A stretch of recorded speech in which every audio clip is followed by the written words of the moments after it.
Hi, I'm Rajnish. Welcome to Terra Science. Welcome to another episode of Terra Science. And today it's my pleasure to speak with Dr. Christof Koch. And if you don't know, if you haven't heard his name, he was the director of Allen Institute, and we'll hear about his work, which has been very instrumental. And I've been following his work for a long time, which is to do with consciousness. And so this is our podcast in the series of consciousness. And today we will hear about neuronal basis of consciousness, how consciousness may come about as a product of neuronal activity. And Christoph has spent a lot of time not only thinking and writing about this, but also doing research in this field. So, Christoph, welcome to Terra Science. Thank you. Thank you very much, Rajnish, for having me on your podcast.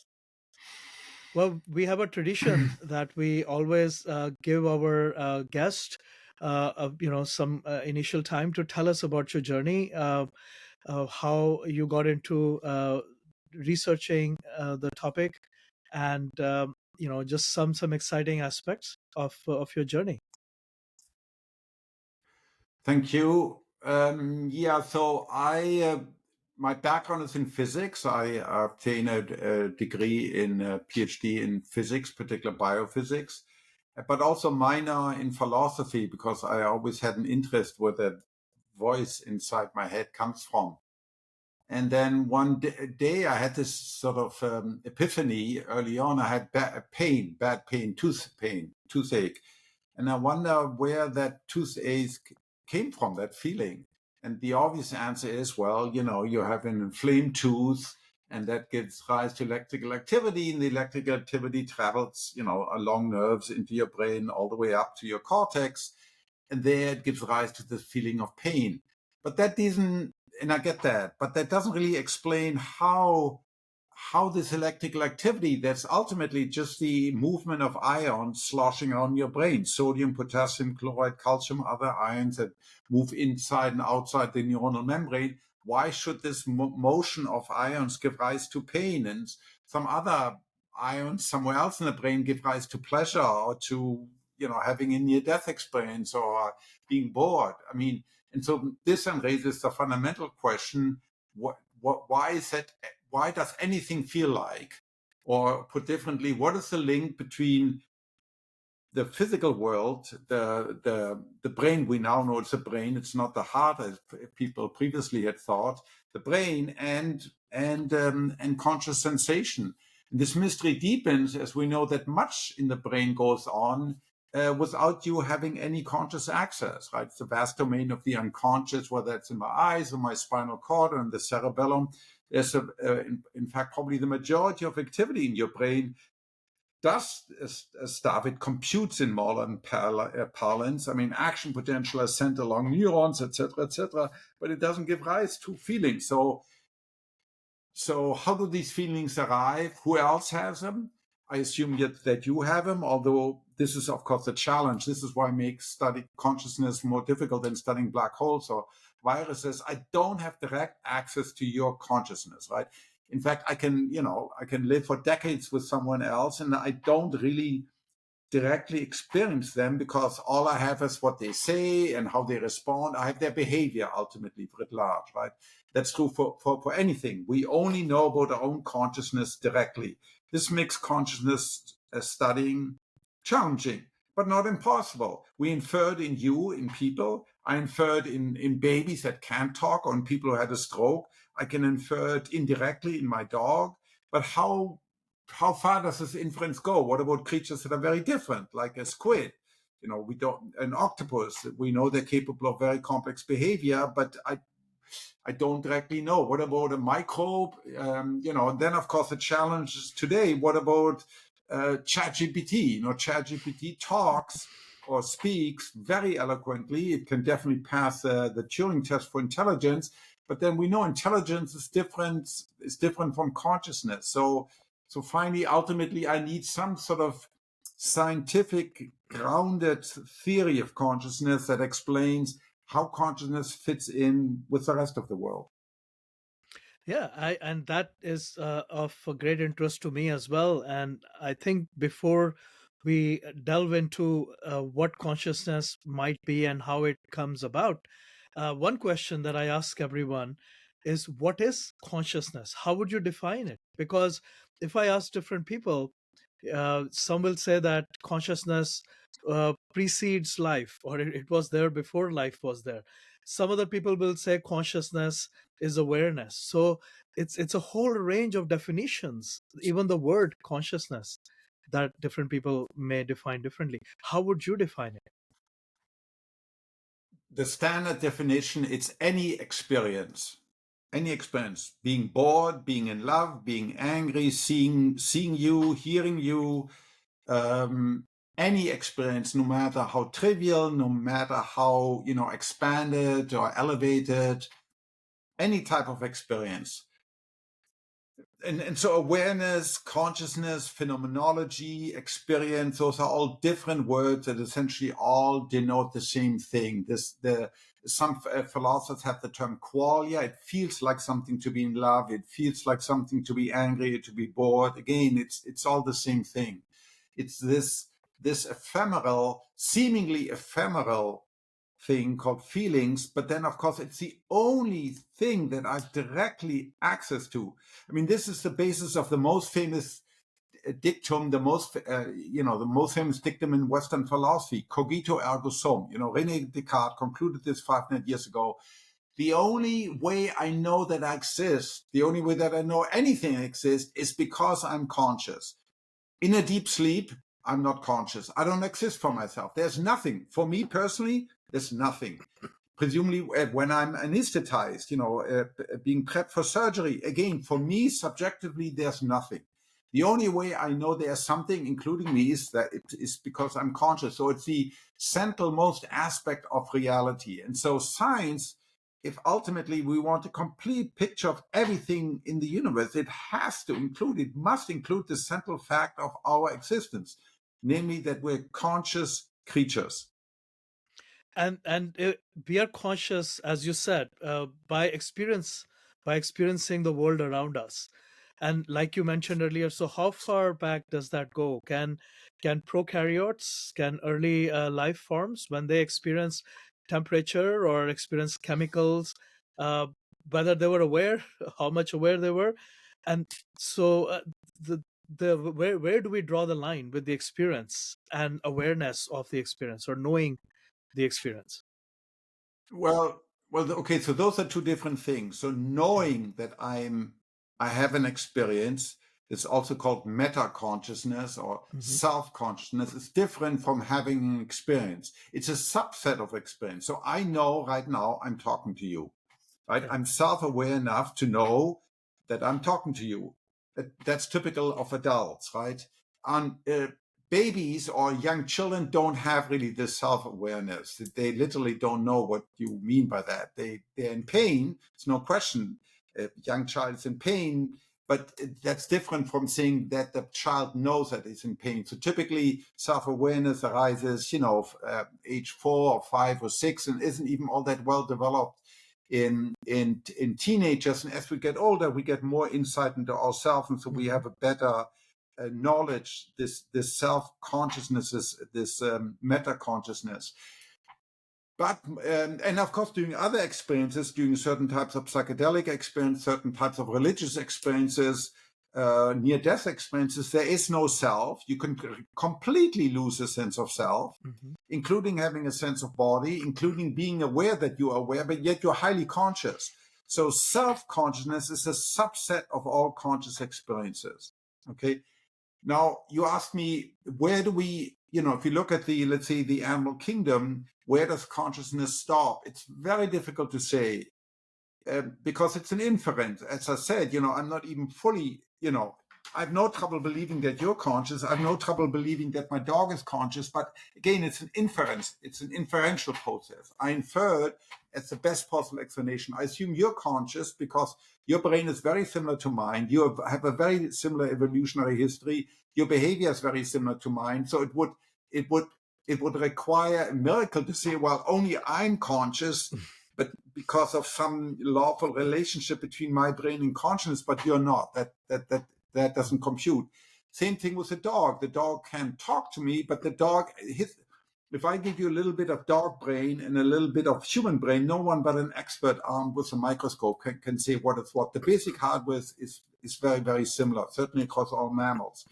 So yes, my dog can talk, but he can wag his tails and he can jump and he can, his bark, his position of his ears. All of this tells me about his emotional state. But the farther away you go from us, the more difficult it is. So if you go to a bird, birds are capable of very complex behavior. Or I mentioned early on an octopus or a bee. They're all very complex. They have very complicated nervous system. In fact, per unit volume, the bee is 10 times more complex than a human cortex. But it gets more difficult to relate to because the bee is just very, very different from you and I. So this inferential process ultimately needs a theory. And certainly I'm of the opinion that life is probably largely coextensive with consciousness, that most of these creatures I mentioned, because they have very complex nervous system, probably it feels like something to be a bee, it feels like something to be an octopus. Yeah, I agree with that as well. And since you mentioned we need some comprehensive theory, there are many that have been proposed. And I was wondering if you'd like to talk about maybe one of them, maybe the information theory, how that links to what we were just talking about in terms of consciousness and different aspects of being self-aware of being conscious. The Well, IIT okay, so maybe. actually, if you Yeah. Sure. So there are many I wouldn't call it, so it depends what you mean by theory, right? Most people say, Yeah. well, I have a theory how the Yeah. election, what happened in the election, Yeah. or I have a theory about this, that, and the other. That's not what we mean in science by theory.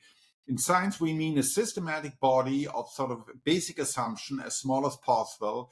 And then you proceed, like, for example, Einstein's theory of general relativity or special relativity or quantum mechanics. And then you proceed from there to deduce other things, right? And in that sense, we have precious few theories of consciousness. We have lots of ideas and hypotheses. Right. So Right.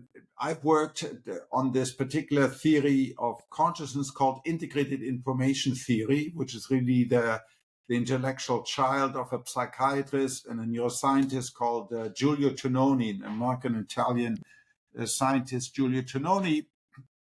And it's very so. Okay, so let's look at what people say about consciousness in the scientific venue. They're really, from the metaphysical point of view, there are sort of two very different approaches.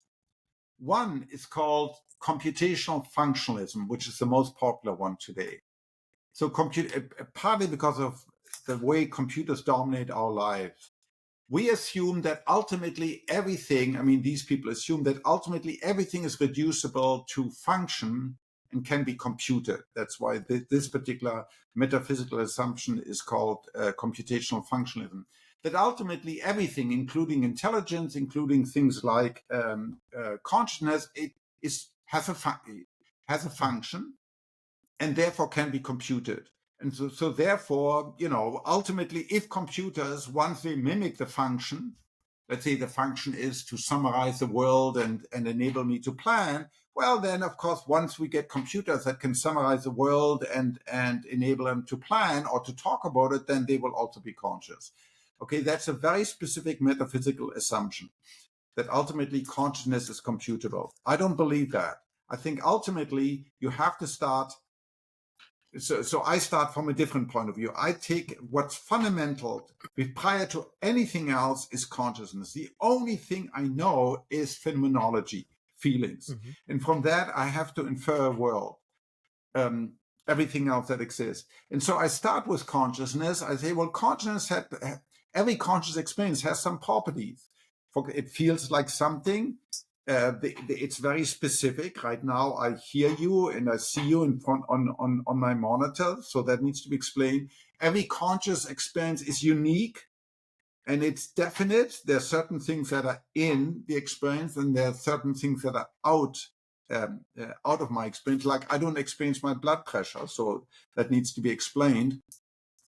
And so it starts with consciousness, and then it says, well, how do I know that I exist, and how do I know that anything else exists? So you also, this is what the theory says. You have to start with assuming existence really means I exist or you exist for me, because you go back to a comment that Plato made, or Socrates made in a Platonic dialogue. Anything that exists by dint of its causal power. I exert causal power over myself, over you. That means I can influence you. I can cause you to do certain things, or you can cause me to do certain things. Cause effect power. And ultimately, so the theory, consciousness is cause effect power upon a system upon itself. A system can be an agent of change. To the extent that it is an agent of change, it is consciousness. This is a very operational notion that you can actually say, well, if I have a particular system, a brain in a particular state, or a computer in a particular state with these neurons on and those neurons off, I can in principle derive what the system is conscious of and how this changes given the state of the system and its evolution. It says it's a little bit like saying, well, consciousness really relates to the complexity of a system. Complexity is measured by the causal power the system it has upon itself. If it's a very complex system, the system can exist in many different states, like the brain can. Then in principle, it's capable of lots and lots of experiencing lots and lots of different things. And that's ultimately what consciousness is. So in this the theory can be used yeah. then it can be used to measure consciousness. It can be used to build a consciousness detector that you can use in patients, and it can be used to infer consciousness in other systems. So in the integration of information that is within the system that is being processed to produce the experience of Correct. consciousness, right? Now in this process, obviously there will be external influencers, environmental influencers, which the system will then react to, and Totally. parts of it will be integrated, right? And that means consciousness is continuously being influenced by external events or external impacts as well. I'm trying to move us, Yes. or trying to I think mean, of, right? I'm trying to think of what do you think of the quantum level influence on consciousness then? Like the orchestrated objective reduction, or the OR theory by Stuart Hameroff and Roger Penrose. Well, do you think that there is some quantum level influencers as well? well, okay. So yes, you're perfectly right. Of course, this is partly how nature and through evolution gave rise to these very complex, highly conscious system that we are, because the outside world influences. You say something, or you show me something, and I experience it, right? Yeah. When suddenly there's a burning smell here in my kitchen, that influences my conscious perception. No question about it. Now you ask, what about quantum mechanics? Well, so firstly, quantum mechanics is, of course, the dominant theory that underlies classical physics. And so there's no question the brain is a piece of furniture like anything else in the universe. So therefore, it ultimately has to obey the laws of quantum mechanics. But of course, many people, and this is the strong bias in neuroscience, because the brain is such a big system, by conventional quantum mechanical standards, and it's relatively hot, it operates at room temperature, it is unlikely, the argument goes, large-scale quantum mechanical effects, in particular superposition and entanglement, are totally washed out by the time it gets to the brain. You got to remember, so for example, Hartmut Neven, right, a good friend of yours and mine, one of the chief quantum engineers at Google, building these Sycamores, these quantum computers, they operate at 27 millikelvin. Okay, so that's 10,000 times cooler. That's colder than out of space. Out of space is at 2.75 degrees Kelvin. This is at a fraction of a Kelvin. So, and they need to operate at that temperature, because any minor disturbance in the force will cause the quantum bits, the qubits, to break down and collapse and emerge into classical bits. So the question is that, and we've discussed this. I know on your podcast you have discussed it. To what extent are these effects relevant in the brain? And there, I would say the experimental evidence right now is thin. Right now, Yeah, we do not have strong and compelling evidence that these large-scale quantum mechanical effects are present in the brain. However, I'm very interested in this. In fact, we just, Hartmut and I, we're just setting up some experiment with some colleagues at University of California in Santa Barbara to directly test for some of these effects. So I'm open that there is a possibility that quantum mechanics may contribute, but right now we don't have any positive evidence. right. Well, I'm also interested in it, and as you and I have discussed before, being a plant scientist, I'm not even bringing up the question of whether plants are conscious or not. We're not even going there. However, plants do have biological systems, and as I've shown you some of Yes. the results we've obtained with treatment of plants with anesthesia, and what I am learning from this is that perhaps the brain and all the biological systems that you were also describing are really essentially tools that are designed to interact and produce the effects and experiences that we experience.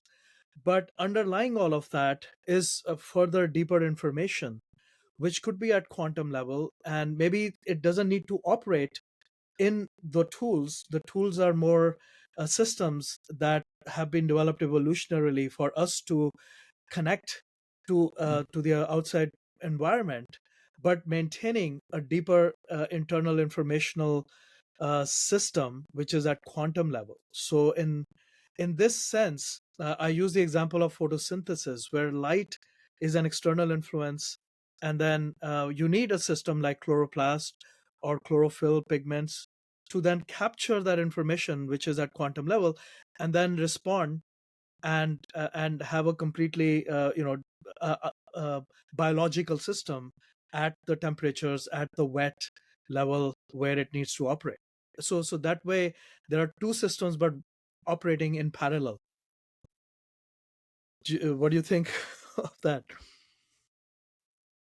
Yeah, I just don't know whether this involves, the key effect that quantum computer are based on is this the fact that they can be in a superposition of states and they can be Yeah, entangled, right? So that's why, rather than right. having linear effects, you get these exponential effects, which makes a quantum computer so attractive.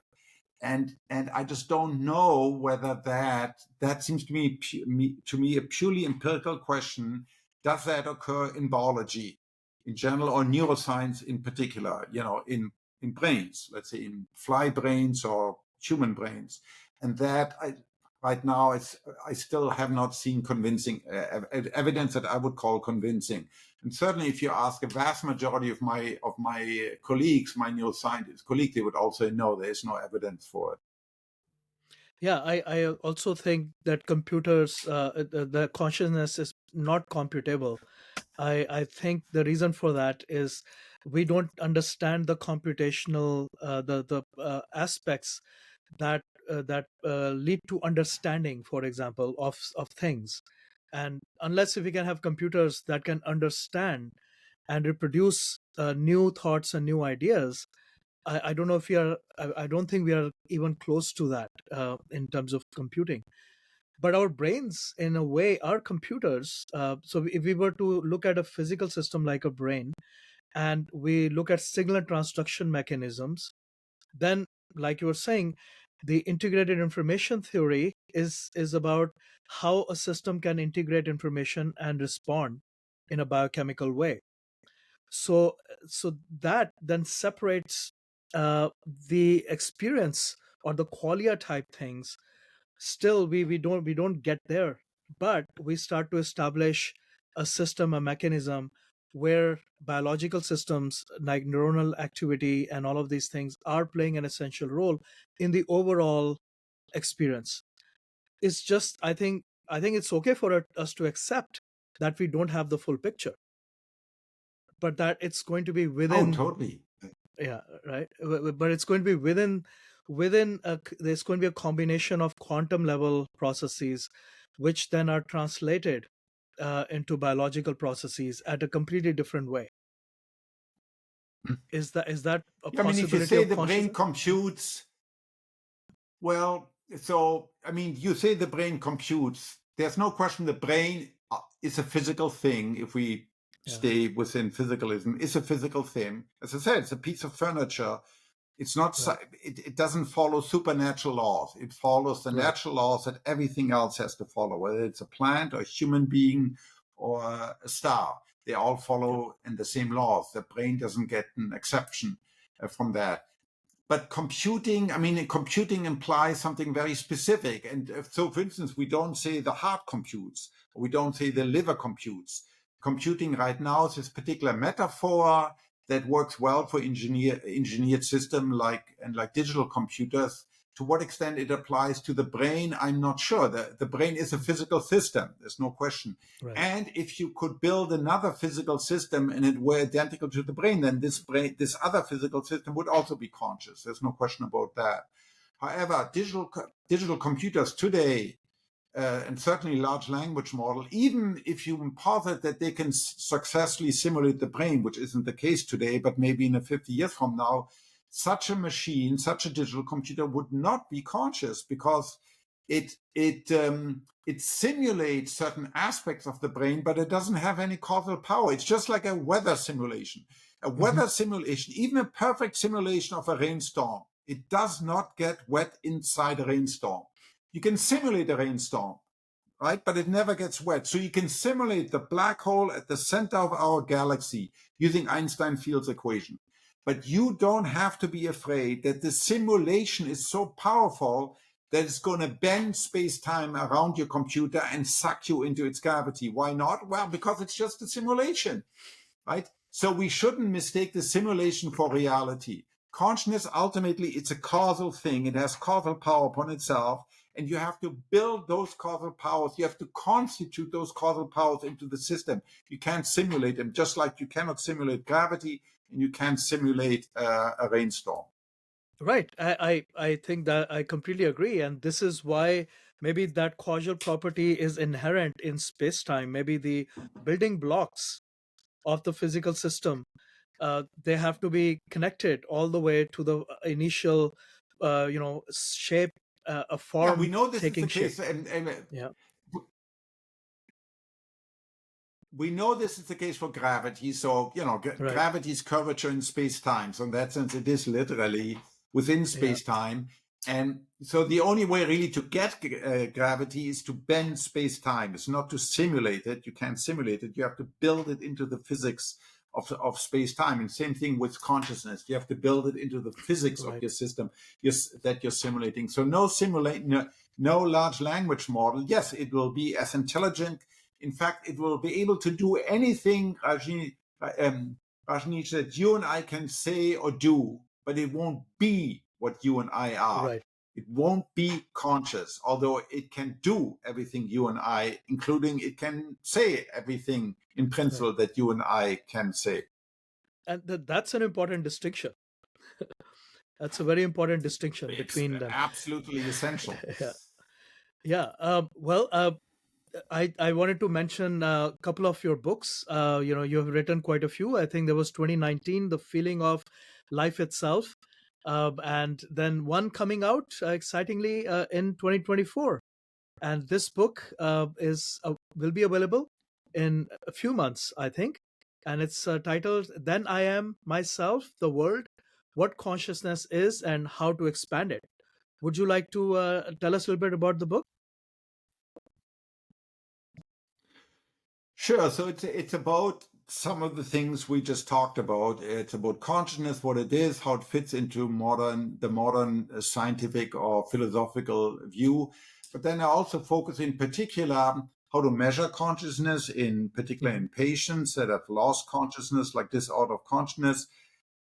And then I have several chapters on expanded consciousness, i.e. mystical experiences. In fact, the title, Then I Am Myself, the World, is taken from a famous, one of the most famous mystical experiences in the Western canon of opera, namely Tristan and Isolde. In the second act, they have this mystical experience when they merge, Tristan and Isolde, the eponymous lovers, they merge, and they have what's called a mystical experience where they lose the borders between themselves and the universe, and they become one with the universe. This is what's called a mystical experience. When you lose your sense of self, or conversely, your sense of self flows out into the world at large, and you feel you are at one, you're identical to the universe. It's a strange but very, very, very compelling experience. And I accept it's a veridical experience. It's an experience that you can have under very extraordinary circumstances. I've had one of these experiences, and it's very, very, very compelling. And it's a transformative experience in a sense that you can change your life and your attitude and your basic beliefs in the world once you've had such an experience.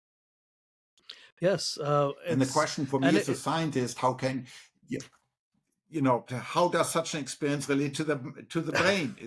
How can a right, brain have such extraordinary experiences? right, which goes back to what you mentioned earlier. Consciousness is sort of a private experience, because you cannot know what I'm thinking, but you can see my behavior. But like you said, when under these experiences, the expansion of consciousness, you feel more connected with the world and with nature. uh, did you feel that it was a subtraction of individualism or individuality, or was it an expansion or dissolution into other parts of environmental influencers, like becoming more sensitive to sound, becoming more sensitive to color, becoming more sensitive to these things, so that it's an expansion of the senses, or more sensitization of the senses, versus loss of something. uh, Certainly, I didn't experience this as a loss of anything. uh, I yeah. didn't. I lost a sense of self. I lost a sense of an external world. But you gain this sense of tapping into some sort of universal. It's very difficult to describe, to put into words. The closest I can describe it is my experience was that of tapping into a universal form of consciousness. It wasn't that I saw through my eyes anything sharp in front of me. In fact, I was there with eyes wide open, yet I didn't really see anything in front of my eyes, so I didn't feel my body. There was no body. There was no Christof. All of that was gone. Instead, I felt this, I don't know, I mean, it looked like there was this galaxy and I was outside of it. It just, I don't know, I can't put it into words. It was an extraordinary experience of something universal, cosmic, or maybe, yes, certainly cosmic. And you describe that in the book, so I think it'll be exciting to read that. And also, if there are any ideas of how you can connect it to explaining how that might happen, the expansion of consciousness at the biochemical or neurological level. uh, so thank you, Christoph. Would you like to add anything else to the conversation? Yeah, so how can a brain have these experiences? Yeah. Can you reproduce them in a lawful way? Yeah.